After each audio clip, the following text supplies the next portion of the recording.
말씀은 민수기 26장 51절에서 56절 말씀까지 살펴보도록 하겠습니다.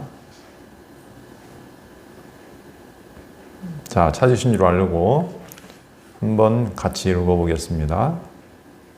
51절 시작. 이스라엘 자손에 계수된 자가 60만 1730명이었더라. 여호와께서 모세에게 말씀하여 이르시되 이 명수대로 땅을 나눠주어 기업을 삼게 하라. 수가 많은 자에게는 기업을 많이 줄 것이요 수가 적은 자에게는 기업을 적게 줄 것이니 그들이 계수된 대로 각기 기업을 주되 오직 그 땅을 제비 뽑아 나누어 그들의 조상 지파의 이름을 따라 얻게 할지니라. 그 다소를 막론하고 그들의 기업을 제비 뽑아 나눌지니라. 아멘. 자, 오늘 민수기 말씀을 좀 살펴보려고 합니다. 민수기는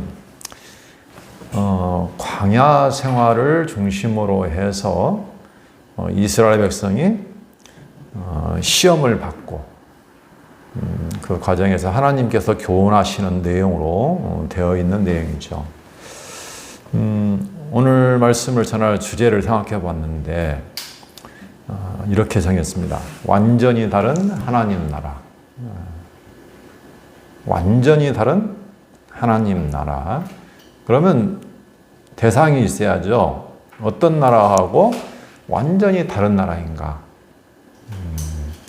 이것은 이따가 공부를 하면서 나누게 될 것 같습니다. 우리가 성경을 보는 궁극적인 목적은 우리가 알다시피 하나님을 우리가 알고자 성경을 보죠. 그래서 우리가 민수기를 공부하지만 또 민수기 중에서도 지금 거의 마지막 부분이에요. 그 마지막 부분에 있는 내용을 저희가 지금 살펴보는데 전반적으로 성경에서 말하는 어떤 전체적인 그림을 살펴보려고 합니다. 하나님께서 성경을 통해서 하나님을 계시해 주고 계시는데 그럼 어떻게 계시해 주느냐? 하나님께서 어떤 일을 하세요. 자, 그러니까 성경에서는 하나님이 하시는 일을 통해서 하나님을 우리에게 보여주시는데 그게 바로 하나님 나라의 일을 통해서 보여주십니다. 자, 성경을 해석하는 가장 기본적인 원리가 뭐냐면, 자, 하나님께서 언약을 해주시고 그 언약을 이루어주시는 그 구조, 그 가운데서 하나님이 일을 하시죠. 하나님이 언약하시고 하나님이 그 나라를 이루어주시는 그 일을 통해서 하나님을 우리에게 보여주시는 거예요. 이게 가장 큰 뼈대가 되는 거죠. 자, 그래서 지금 민수기는 그럼 어디에가 있느냐? 하나님께서 언약을 먼저 해주십니다. 바로 누구냐면은 아브라함과 이삭과 야곱, 우리가 보통 이스라엘 열조라고 하는데 그 열조에게 하나님의 나라를 언약해 주셨어요. 자, 구약 성경에 보면 우리가 이스라엘 나라 또는 이제 다윗 왕국이 세워지는 역사를 보는데 하나님의 나라를 내가 이루어주겠다고 아브라함에게 언약을 세워주셨어요. 그 언약을 지금 하나님께서 이루어가는 과정 중에 있는 거예요. 그러니까 민수기는 하나님께서 당신을 계시해 주는데 바로 그 아브라함과 이삭과 야곱에게 세우셨던 그 하나님 나라의 언약을 지금 하나님이 이루어 주시는 내용이다. 그 가운데 있다는 것을 기억해야 될 겁니다. 자, 크게 보면 하나님 나라는 하나님 나라 백성이 있어야죠. 그렇죠? 그 다음에 하나님 나라 백성이 살아갈 땅이 있어야 되고 또 그 나라를 다스릴 왕이 있어야 됩니다. 그게 바로 하나님 나라죠.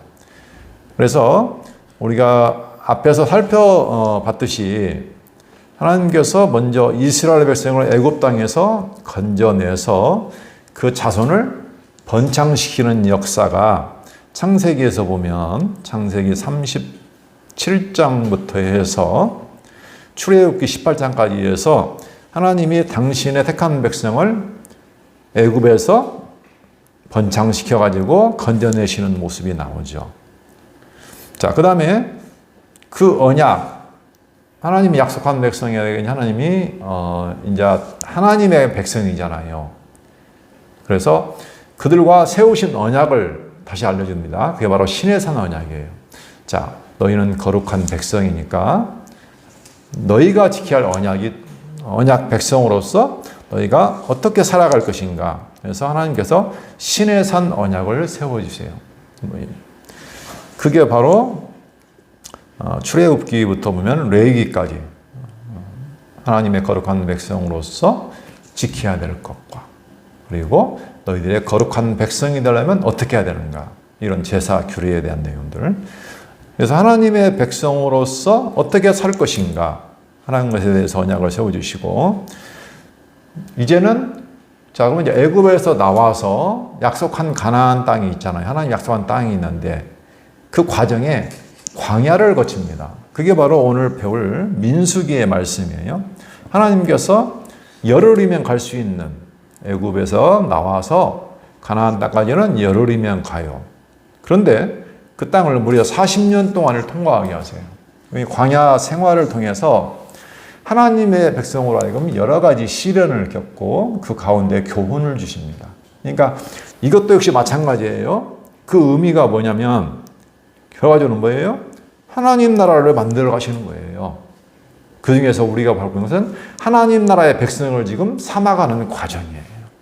자, 민수기가 끝나면 민수기 30장이 넘어가면 이제 땅 정복으로 넘어갑니다. 하나님 약속한 가나안 땅으로 가는데 그 과정에서 하나님께서 광야 생활을 통해서 그들 백성을 시련을 줘서 하나님의 백성으로 삼아가는 모습이 나옵니다. 자, 근데 그 민수기, 근데 그 과정 중에서 애굽에서 태어났던, 그죠?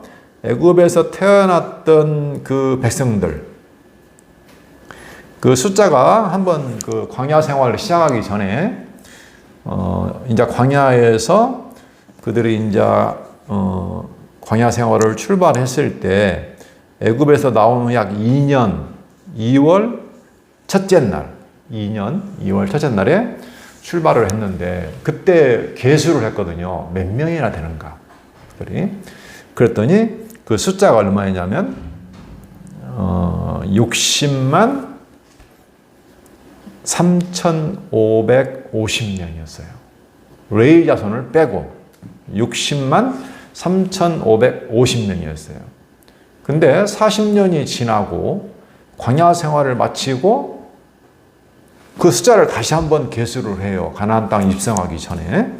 근데 그때의 숫자가 51절에 지금 민수기 26장 51절에 나옵니다. 자, 60만 얼마 나와요? 이스라엘 자손에 계수된 자가 60만 1,730명이었더라. 자, 60만은 똑같아요. 60만 3,550명에서 60만 1,730명으로. 자, 광야 40년 동안 아주 험악한 땅을 통과를 했는데 숫자가 큰 변동이 없어요. 60만 명에서 그대로 60만 명이에요. 약 1,820명이 줄었어요. 근데 뭐 전체적으로 보면 60만이 들어갔는데 나왔는데 다시 60만으로 나오는 거예요. 신기하죠? 그 수만 어려운 환경이잖아요. 광야 생활이. 그죠?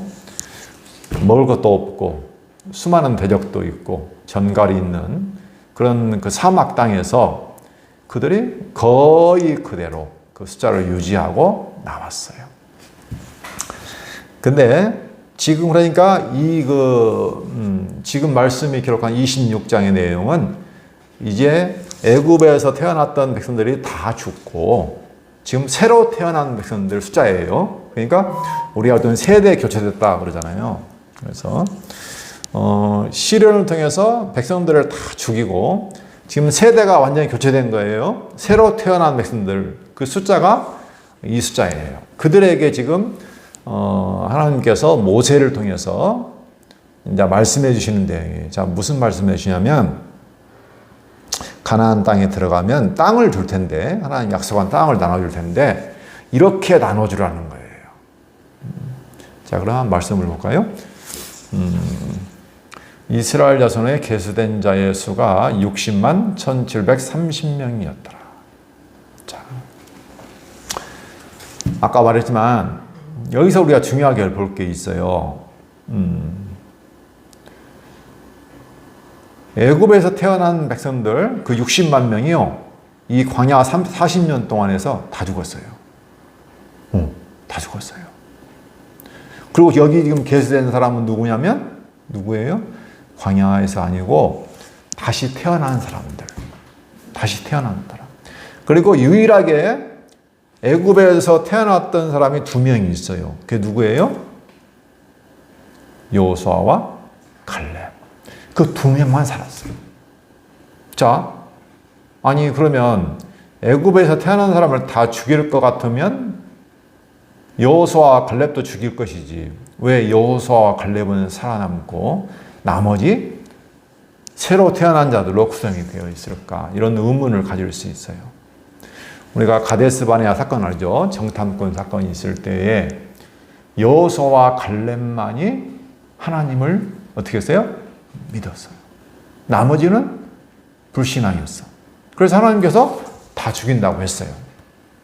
그게 바로 여기 보면 민수기 64, 민수기 26장 64, 65절을 한번 볼까요? 이렇게 나와 있어요. 바로 뒤에 있죠. 모세와 제사장 아론이 시내 광야에서 계수한 이스라엘 자손은 한 사람도 들지 못하였으니. 자, 단 한 사람도 살아남지 못했어요. 이는 여호와께서 그들에게 대하여 말씀하시기를 그들이 반드시 광야에서 죽으리라 하셨습니다. 이러므로 여분네 아들 갈렙과 눈의 아들 여호수아 외에는 한 사람도 남지 아니하였더라. 단 한 사람도 남지 못했어요. 누구만? 여호수아와 갈렙만 남았어요. 가나안 땅 가는 사람은, 그러니까 애굽에서 태어난 사람은 갈 수 없다는 결론이에요. 그러나 유일하게 2명이 갔는데 그들은 어떤 사람? 믿음을 가진 사람들. 네. 그러면 우리가 여기서 중요한 내용을 알 수 있죠. 광야 생활의 의미가 무엇일까? 왜 하나님께서 가나안 땅을 직접 바로 가지 않고 40년 동안 그들을 돌렸을까? 광야 힘들잖아요. 단 하나예요. 믿음이에요, 믿음. 네. 믿음이 없이 불신앙했던 사람을 다 죽여요. 죽이고 누구만? 믿음 있는 사람만 하나님께서 살리신다는 의미가 있는 거죠. 자, 그 내용도 상당히 다뤄볼 내용이 많죠. 하지만 오늘은 이제 그쪽은 조금 놔두고 그 뒤를 한번 보겠습니다. 자, 여호와께서 모세에게 말씀하여 이르시되 이 명수대로 땅을 나눠주어 기업을 삼게 하라. 자, 가나안 땅에 갔을 때 기업을 나눠야 줘야 할 거 아니에요. 자, 우리가 땅을 찾으러 간다. 보통 세상에서는 어떻게 할까요?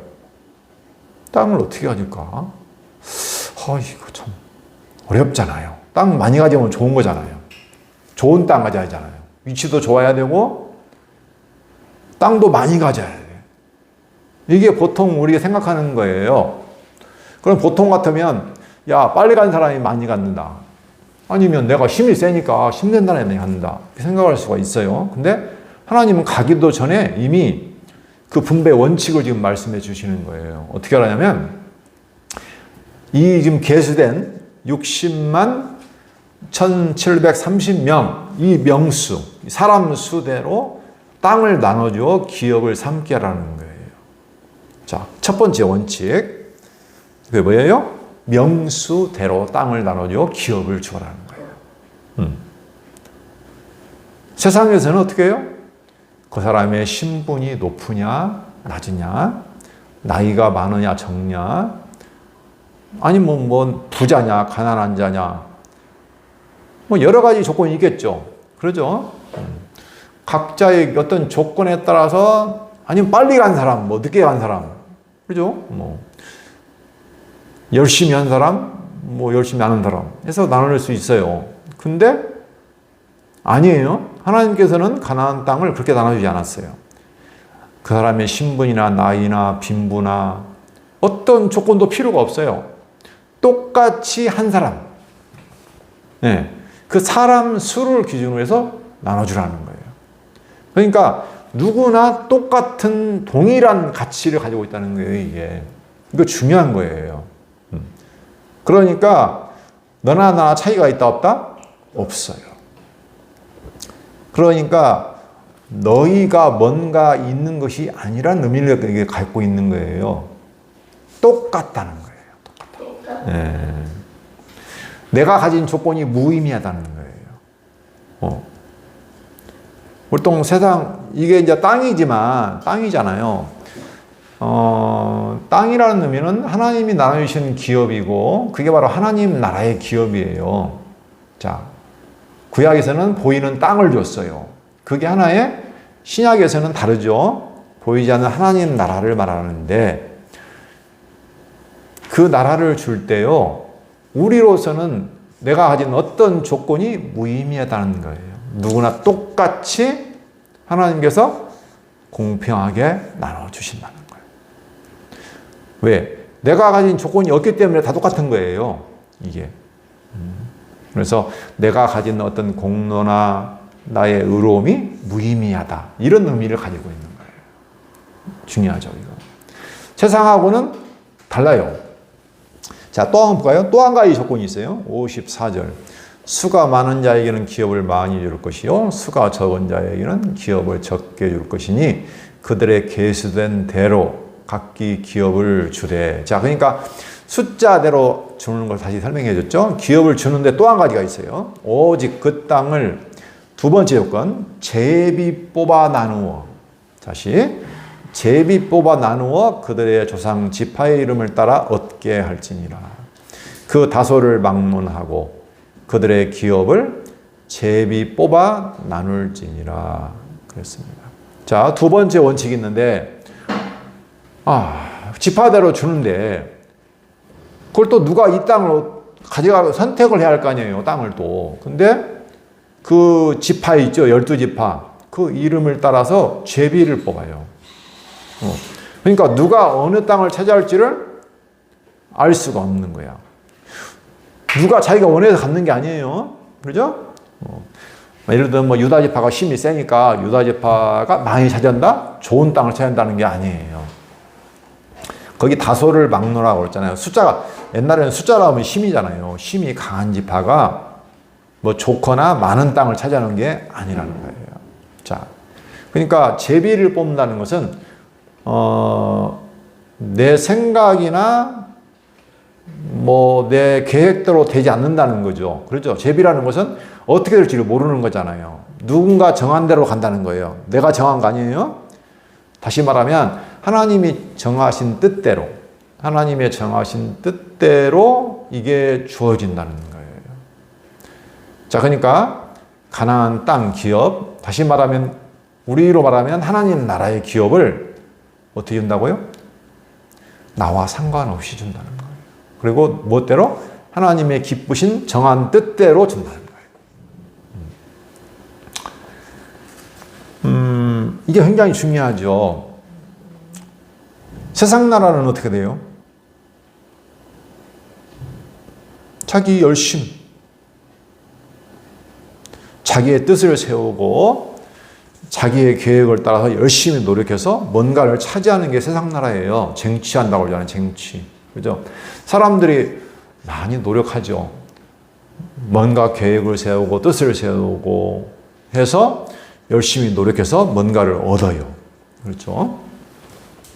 그게 일반적인 세상 나라에서 뭔가를 차지하는 원칙인데 자기 한 것에 따라 받는 거예요. 그렇잖아요? 근데 하나님 나라는 아니에요.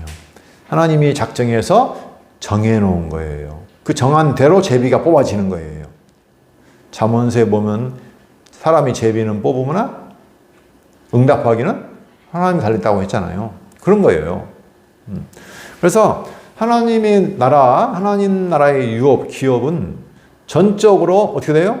나하고 상관이 있어 없어요. 나로부터 나온 것이 아니에요. 전적으로 하나님의 뜻과 하나님이 나누어 주신 대로 가는 거예요.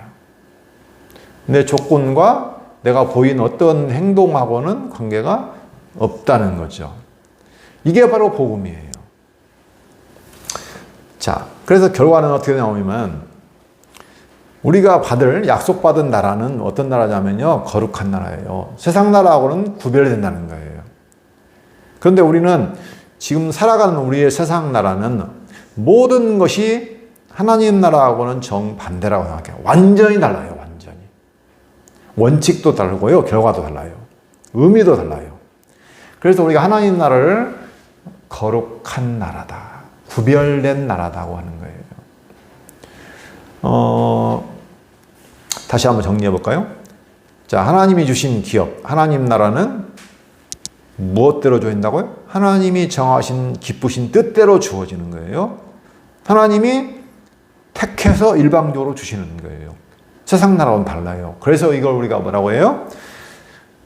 언약대로 주어진다는 거예요. 왜? 하나님이 뜻 가운데 언약을 세워주셨잖아요. 그렇죠? 아브라함에게 언약을 세워서 그 나라를 주시는 것처럼. 자, 그 나라를 누가 주세요? 세상 나라는 내가 차지하는 거잖아요. 내가 열심으로 차지하는 거예요. 근데 이 하나님 나라의 기업은요, 하나님이 열심히 일해서 하나님이 주셔요. 왜? 하나님이 언약대로 하나님이 이루어가지고 하나님이 주시는 거예요. 그래서 성격이 달라요. 내 노력으로, 내 열심으로 이루는 그런 나라가 아니에요. 그러니까 결과적으로 어떻게 돼요? 하나님 나라는 복음이 되는 거예요. 다시, 복음이라는 거 뭐죠? 기쁜 소식. 왜 기뻐요? 만약에 내가 열심히 해서 내 노력한다면 이건 기쁨이라고 하지 않아요. 나는 한 것이 없는데 하나님이 그냥 선물로 주시는 거예요.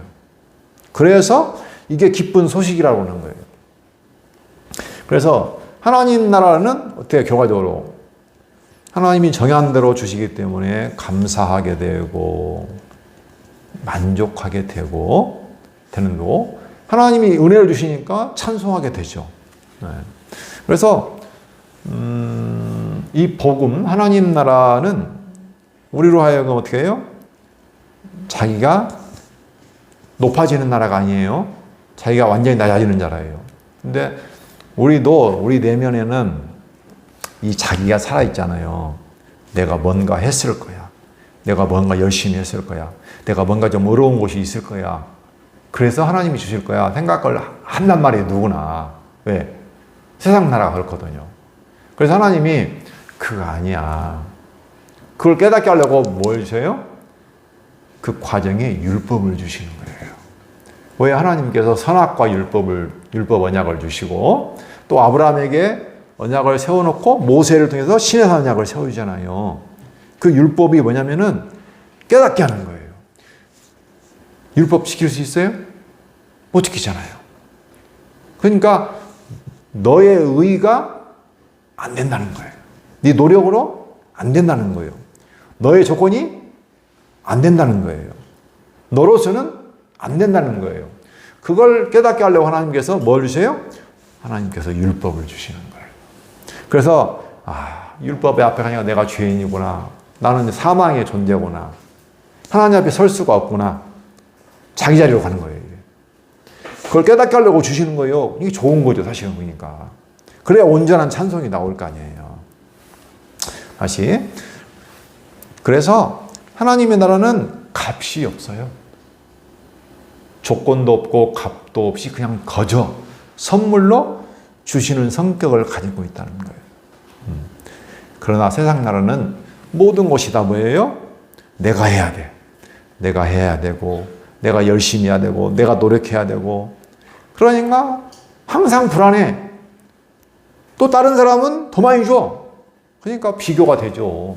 그러니까 늘 불만, 조금 낮아지면 자랑하게 되고 좀 안 되면 불만이 생기고 자꾸 욕심이 생기고 내가 너무 못한다 싶으면 낙심 좌절해버리고, 이게 세상 나라예요. 자, 결론적으로 계시록 마지막을 볼까요? 하나님께서 하나님 나라의 언약을 세워주시고 그걸 지금 쭉 이뤄가시잖아요. 그 결론에서는 과연 뭐라고 말하는가? 자, 계시록 21장 6절로 7절을 한번 볼게요. 계시록 21장 6절로 7절. 자, 이제 하나님 나라 교회가 대적들로부터 고난을 받지만 하나님이 심판하시고 승리케 하신다는 내용이 지금 계시록 마지막 장에 나오잖아요. 그때 이제 천년왕국도 나오고 새하늘과 새 땅이 나오면서 하나님이 약속한 새 나라가 임할 때의 내용인데, 거기 6절 보면 21장 6절, 또 내게 말씀하시되 이루었도다. 누가 이뤘어요? 하나님이 이뤘다니까요. 나는 알파와 오메가요, 처음과 마지막이라. 이 말은 이 알파 오메가는 다 처음과 마지막이라는 내용이잖아요. 시작도 내가 하고 끝도 내가 하고 처음과 끝을 전부 다 누가 했다? 내가 이루었다는 의미를 가지고 있어요. 그렇죠? 하나님 나라를 누가 이뤘다고요? 하나님이. 세상 나라는 반대라고 했죠. 내가 생명수 샘물을 목마른 자에게 값없이 주리니. 자, 여기서 나왔잖아요. 값없이 준다고. 하나님이 주시는 그 나라는 어떤 성격이라고요? 값없이 줘요. 목마른 자. 목마른 자가 누구예요? 내가 아무것도 아니에요. 내 의가 없어라고 고백하는 자. 그죠? 심령이 가난한 자. 그런 자에게 준다는 거예요. 이기는 자는. 자, 계시록에 보면 우리가 받는 핍박받는 교회에게 주는 거잖아요. 세상과 싸우는 교회. 세상에서 사람들은 내가 이룬다 생각하는 그런 사람들, 그런 대적들과 싸워서 이기는 자는 이것들을 상속으로 받으리라. 나는 그의 하나님이 되고 그는 내 아들이 되리라. 이게 하나님의 아브라함에게 주신 약속이에요. 그죠? 근데 이게 영원한 때 하나님께서 그리스도 안에서 우리에게 주신 약속도 마찬가지예요. 무슨 약속을 줬어요? 나는 너희 하나님이 되고 너희는 내 백성이 되고 나는 너희 아버지가 되고 너희는 내 아들이 된다. 그래서 내 아들에게 영원한 기업을 내가 준다. 영원한 생명을 준다는 약속이 있어요. 그 약속을 누가 이뤘다고요? 하나님이. 어떻게? 값없이 주셔서 이루신다는 거예요. 똑같아요. 지금 여기 민수기에서 나오는 하나님 나라를 주시는 모습하고 계시록에서 하나님이 말씀하신 내용하고 똑같다는 의미를 가지고 있어요. 그래서 이게 바로 우리가 생각하는 복음이라는 거예요. 그래서 하나님이 주시는 천국, 이 나라는 세상 나라하고는 완전히 다른, 구별된 나라라는 거예요. 자, 기도하고 오늘 말씀 마치도록 하겠습니다. 살아계신 여호와 하나님 아버지 감사합니다. 저희에게 영원한 복을 주시고 영원한 생명을 주시고 영원한 나라를 주시고 하나님의 자녀의 복을 주신 것 감사합니다. 어린 양의 생명책에 저희를 기록하여 주시고 그 생명책에 기록한 대로 영원한 생명의 나라를 주신다는 사실을 다시 한번 저희가 확인해 보았습니다. 이것이 전적인 하나님의 기쁘신 뜻이요 하나님의 약속이요 하나님의 은혜임을 잊지 않게 하여 주시고 우리에게 앞으로 담긴 모든 시련과 고난이 바로 하나님의 아들로서 하나님의 백성으로서 온전히 거룩하게 되는 교육의 과정임을 기억하게 하시고 그러나 그 모든 싸움 가운데 우리에게 약속된 승리가 있고 완벽한 영광이 있고 하나님을 찬송하는 날이 있음을 기억하게 하여 주시옵소서. 우리에게 영원 때 창세전에 약속된 그 확정된 미래가 우리의 현실 가운데 이루어지고 있음을 기억하게 하여 주시옵소서. 감사하고 예수 그리스도 이름으로 기도합니다. 아멘.